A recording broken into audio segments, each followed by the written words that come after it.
آپ اساتذہ کو انوالو ہی نہ کریں ہیڈشپ کے لیے، نہ ہی انہیں آپ انچارج ہیڈ کے طور پر لگائیں. آپ اس کی ایک سیپریٹ ہی پالیسی بنا لیں جس میں پرائمری اسکولوں میں پرائمری اسکول ہیڈ کی سیٹ ہونی چاہیے، جس کا جو بی پی ایس ہونا چاہیے وہ 16 ہونا چاہیے. ایلیمنٹری اسکول میں ایلیمنٹری اسکول ہیڈ کی سیٹ ہونی چاہیے جس کا اسکیل 17 ہونا چاہیے.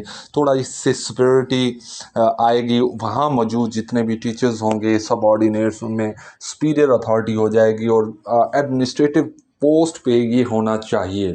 اور ہائی اسکولوں میں ہیڈ ماسٹر کی پہلے ہی سیٹس جن کا اسکیل 17-18 ہے وہ ہونے چاہیے.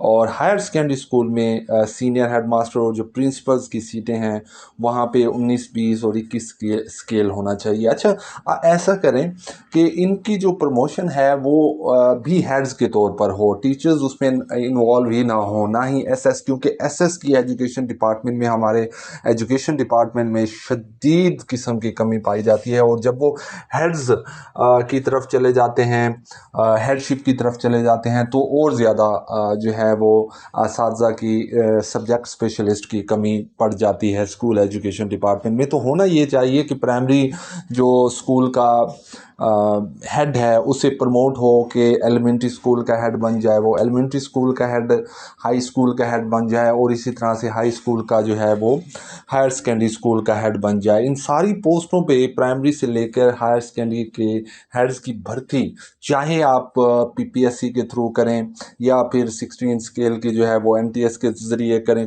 کسی بھی طرح سے ہو، لیکن ان کا ایک سیپریٹ جو چین ہے وہ ہونی چاہیے. اور ان کی پروموشن سسٹم بھی جو ہے وہ P P S C N T S کے ذریعے ہونی چاہیے. ہر سال جو بھی سیٹیں خالی ہو جائیں وہاں پہ ان کے ہیڈز، نچلے درجے کے ہیڈز کو پروموٹ کر کے اوپر لے آئیں. آپ جو ہیڈ ٹیچر سلیکٹ ہو اسی کی پروموشن بھی بطور ہیڈ پرائمری ہو، ایلیمنٹری سے ہائی اور ہائر سے ہائر سیکنڈری اسکول میں ہونی چاہیے. یہ ہیڈ شپ کا ایک جو فارمولہ ہے یہ فروٹفل ثابت ہو سکتا ہے. I think so. آپ اس بارے میں کیا کہتے ہیں وہ آپ نے کمنٹ سیکشن میں ضرور بتانا ہے. یہ میری اپنی ذاتی رائے ہو سکتی ہے، آپ کی اس بارے میں کیا رائے ہے وہ آپ لوگوں نے کمنٹ سیکشن میں بتانا ہے. اپنی بہت سارا خیال رکھنا ہے، دعاؤں میں یاد رکھنا ہے. اللہ حافظ.